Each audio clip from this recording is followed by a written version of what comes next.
séance consacrée à la séquence 1 de la classe de géographie de 4e intitulée « Les espaces et les paysages de l'urbanisation dans le monde ».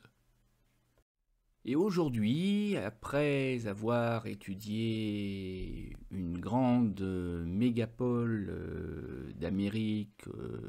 centrale ou latine, peu importe, c'est-à-dire Mexico City, nous allons maintenant changer de continent, aller plus à l'est, nous allons en Europe et nous allons découvrir qu'une ville est capable de changer de peau, un peu à l'image des serpents, et que l'on peut donc parler des muses urbaines de Londres. L'occasion également d'enrichir ton vocabulaire géographique et de découvrir une nouvelle manifestation de l'urbanisation et que l'on appelle la gentrification, la gentrification en anglais.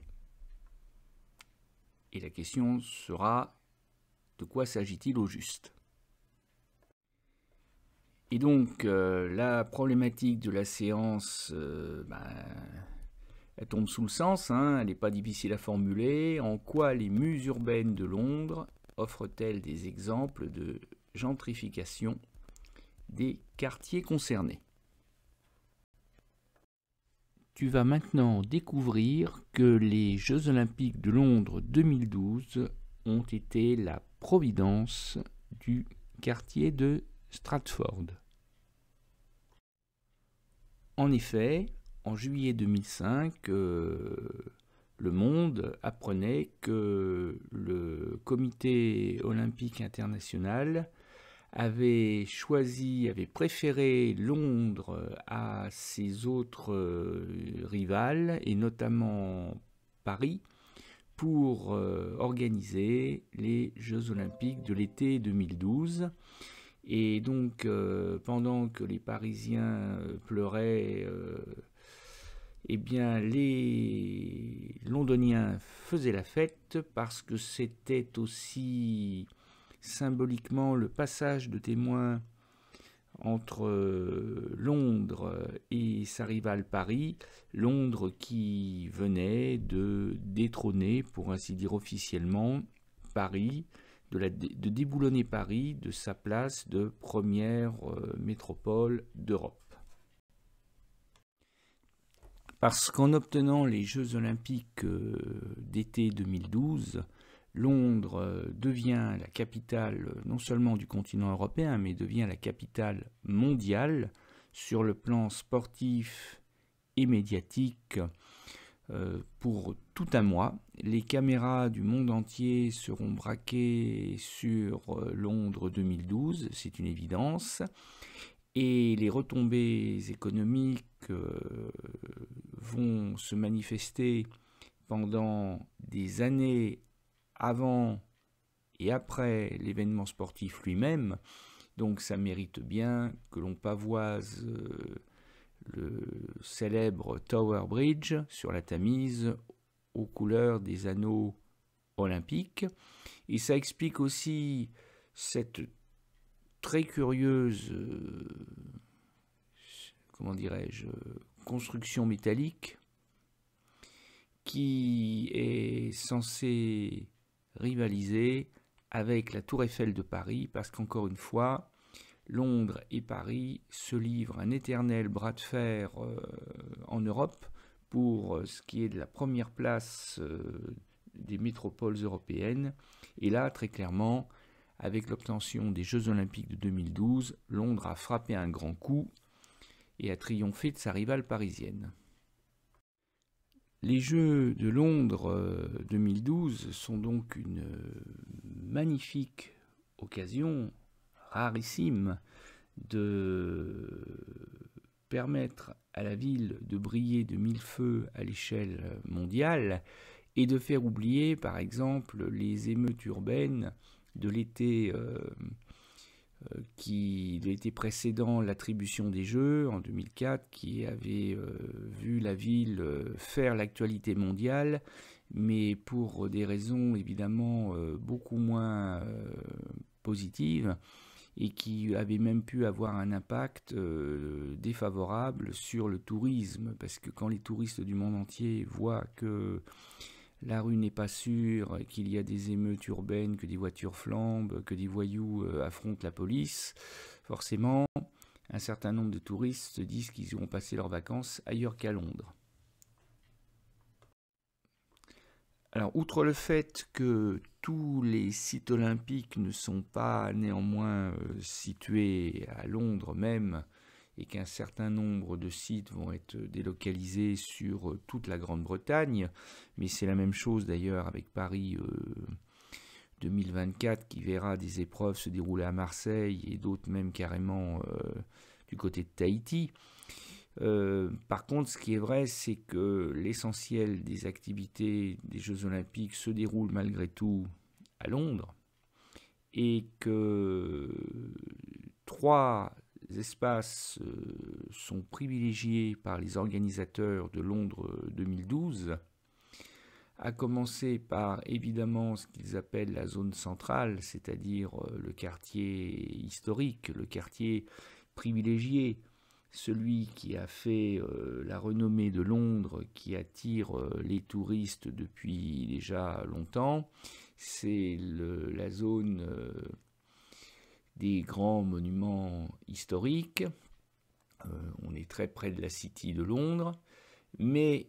d'autres activités sont déployées du côté justement des Docklands dont on vient de parler, c'est-à-dire ce qui s'appelle la zone de la Tamise, rive gauche, rive droite, parce que les organisateurs évidemment ont à mettre en place un certain nombre d'activités qui peuvent avoir un rapport avec le fleuve, et même si ce n'est pas le cas, ça permet de mettre en lumière la formidable réhabilitation du quartier des Docklands. Et alors il reste ce que l'on appelle le parc olympique, qui va accueillir des équipements très importants, en particulier le gigantesque stade olympique,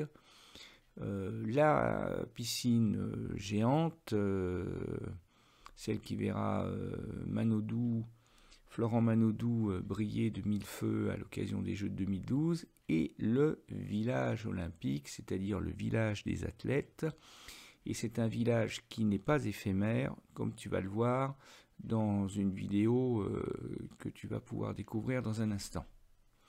Et cette dernière zone du parc olympique, c'est ce qui nous intéresse, elle est sur la rive gauche de Londres, et elle est surtout dans le nord-est de Londres, et particulièrement dans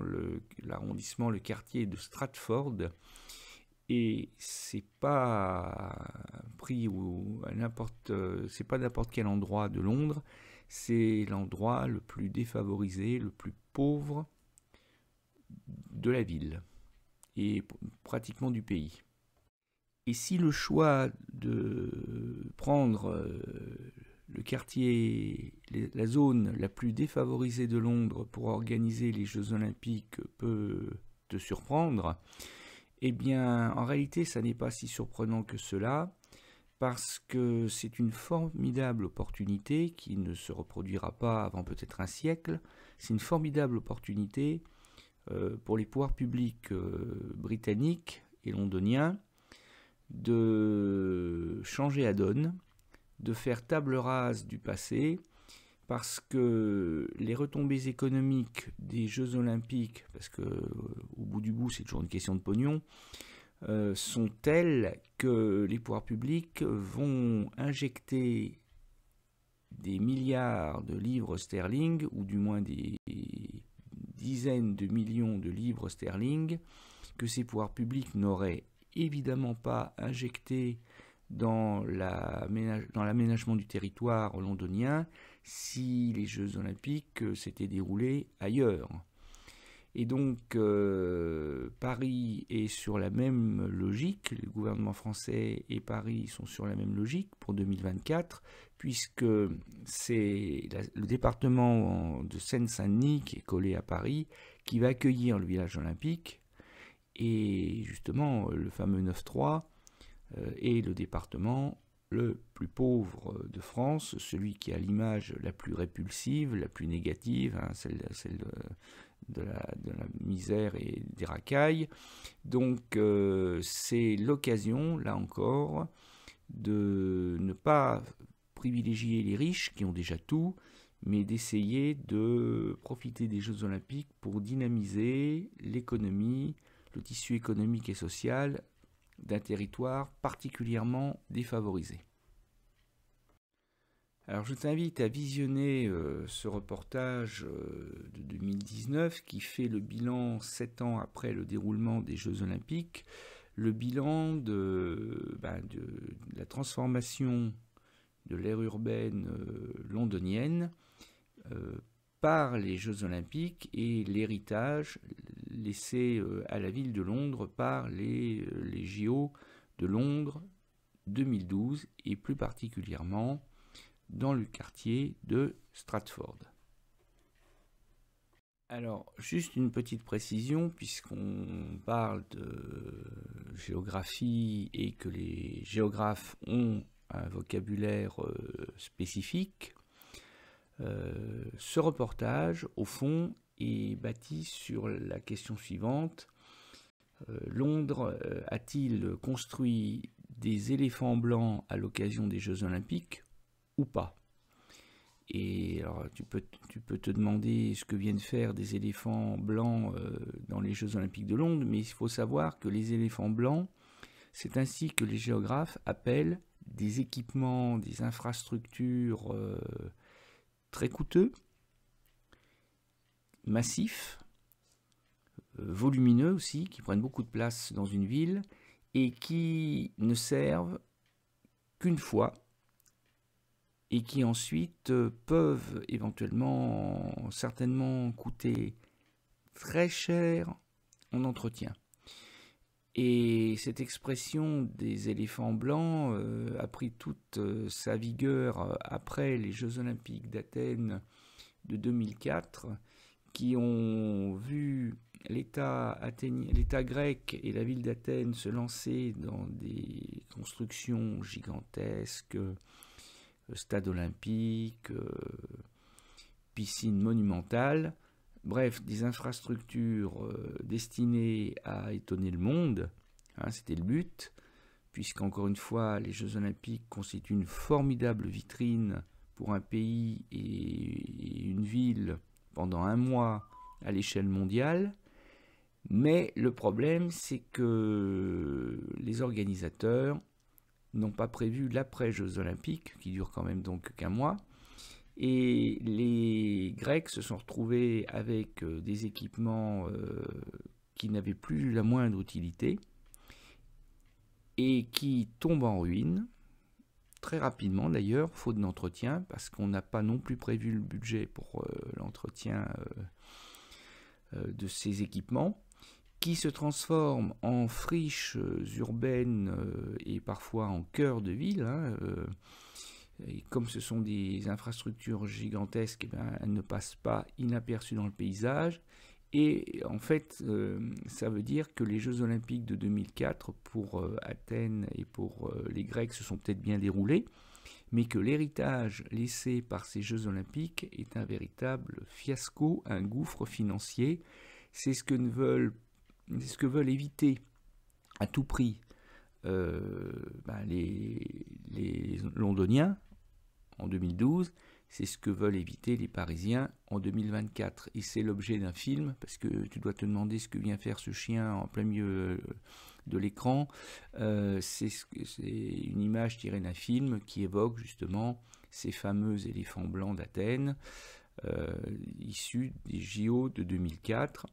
Et les Anglais ont su éviter ce problème, puisque comme tu l'as vu dans la vidéo, la piscine olympique gigantesque est devenue aujourd'hui piscine municipale ouverte à tous les Londoniens. Donc son entretien coûte, certes, mais elle est utile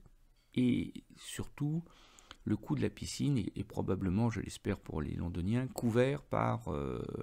les billets d'entrée de la population locale. Alors il faut dire que le quartier de Stratford avait des atouts à faire valoir en dehors de son immense pauvreté. C'est que l'espace de Stratford est constitué avant les Jeux Olympiques de grosso modo de deux sortes d'équipements,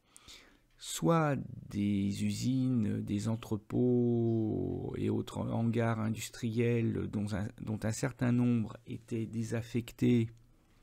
en friche. Ben oui, il n'y avait pas que le quartier des Docklands dans cette situation. Donc il était possible de récupérer facilement la place nécessaire pour construire les nouveaux équipements sportifs et résidentiels associés aux Jeux Olympiques de 2012. Et il y avait aussi, et c'est l'espace, alors donc l'espace industriel, c'est ces sortes d'enveloppes là qui sont posées sur la carte. Et puis il y avait aussi beaucoup de logements sociaux, beaucoup de HLM, c'est ce qui est dans cette couleur un peu marron bistre, ce qui prouve aussi qu'on avait affaire à un quartier assez défavorisé et assez pauvre, hein, vu le grand nombre d'ensembles HLM concentrés dans ce quartier. Et un certain nombre de ces cités HLM étaient anciennes, étaient très mal entretenues, et les autorités publiques qui ont vu l'occasion de faire, entre guillemets, un peu le ménage. Et de faire le ménage à coups de tractopelle, comme tu peux le voir, avec la démolition d'ensembles HLM entiers. Alors évidemment, les gens qui habitaient dedans ont été évacués, hein, ils ont été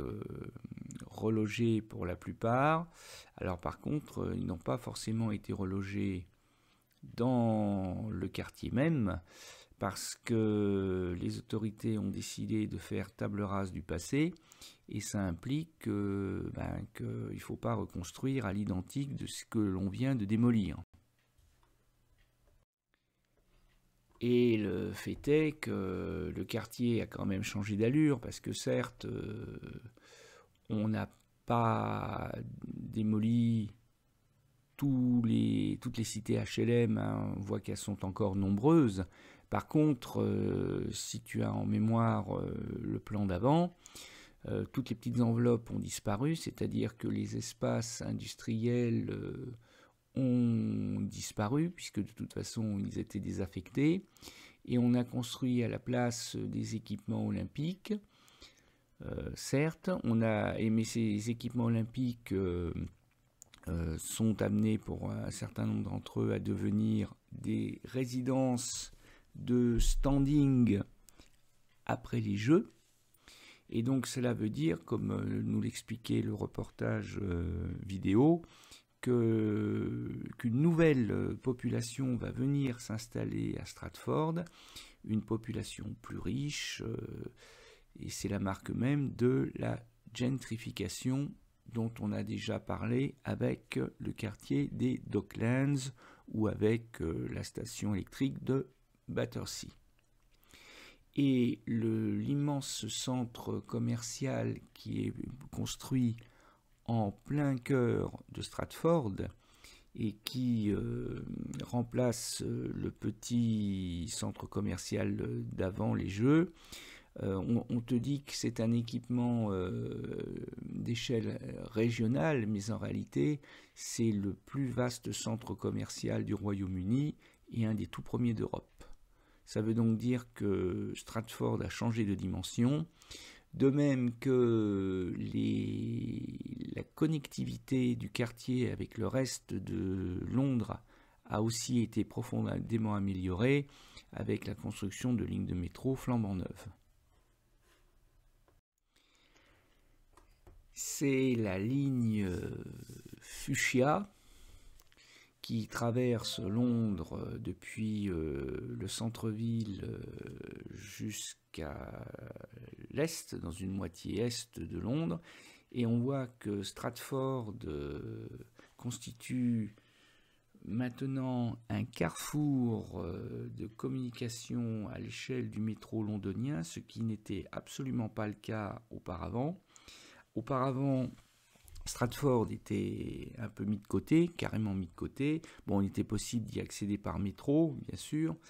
mais c'était pas aussi bien connecté parce qu'on préférait sans doute que les pauvres restent entre eux et les riches n'avaient rien à faire chez les pauvres. Donc on avait un quartier qui était un peu enclavé, alors qu'on est quand même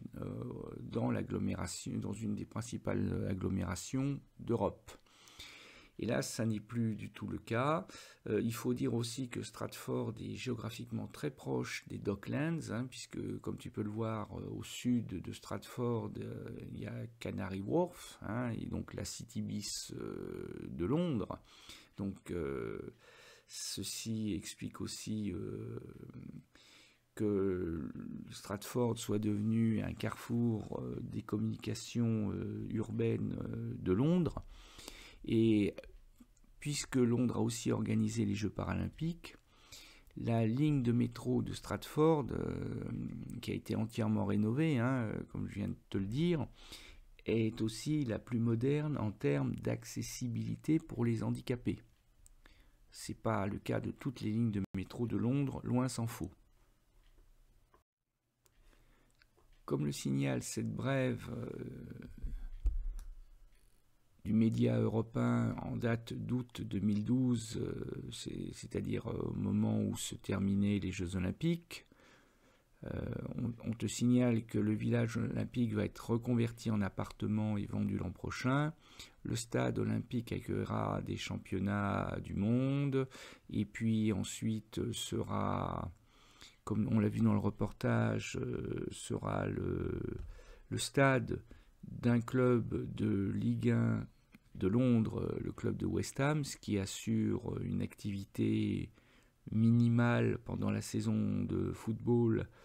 d'un match tous les 15 jours au minimum.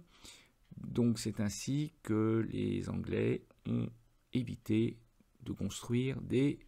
éléphants blancs. Et tu aperçois juste à côté là cette horreur métallique rouge là qui est censée être la rivale de la Tour Eiffel dont on a déjà parlé et qu'on a vu aussi dans le reportage. Et qui attire des touristes à Stratford qui viennent admirer cette chose. Parce que le quartier le plus défavorisé, le plus répulsif et l'un des plus dangereux de Londres est devenu aujourd'hui une destination à la mode qui commence à être intégrée par certains tour opérateurs. Parce que bien sûr on passe devant Big Ben, bien sûr on passe devant Tower Bridge, on va visiter la City, mais on va maintenant aussi flâner du côté des Docklands et on continue le périple touristique par Stratford, puisque Stratford est devenu aujourd'hui un quartier